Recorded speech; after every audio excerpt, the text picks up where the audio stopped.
but we've had two meets in a row, and have done fairly well. Our first meet was certainly our better meet of the two, but then last week, for being outside, it did cost us. It cost us probably a men's, well, I think a men's win, certainly, and I think the women would have been a little bit sharper too.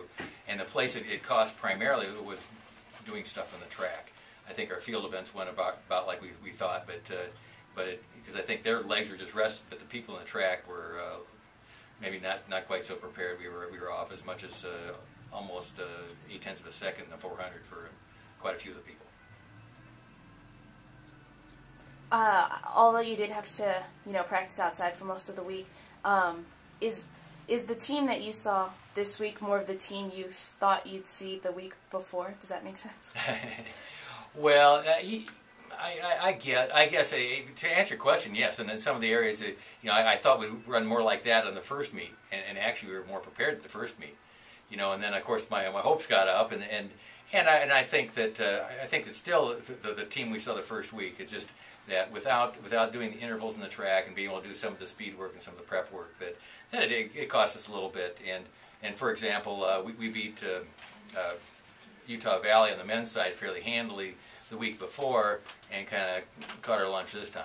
And that was too bad, because it's always nice to beat Boise, and the guys could have had a perfect record, but the gals did a good job, and just barely lost to Nevada, so that was very encouraging. So we're doing what we can, and our next meet will be the 5th and 6th of February. It'll be the Mountain States Games, and that's usually our mid-season peak, and everybody's going to be looking forward to that.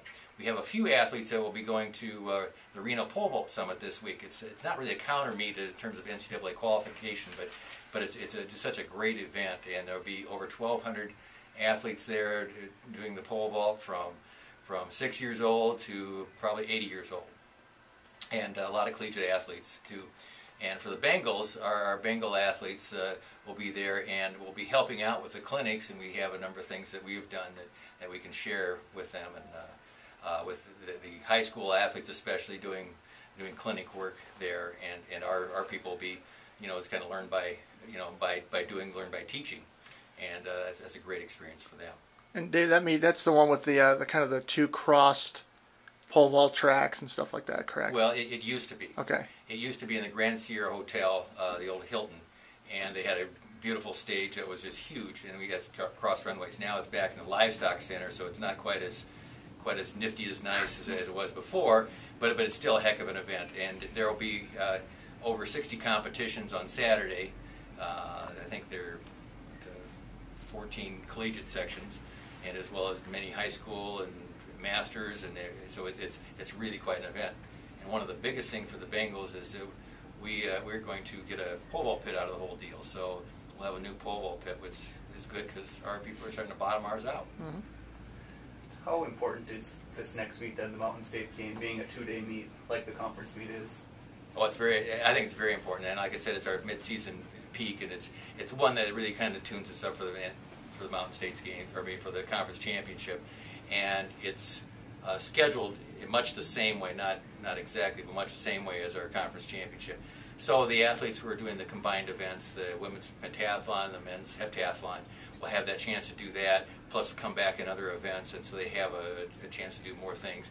And we'll also be running more heats, and so be used to running a prelim and a final, and that's very important.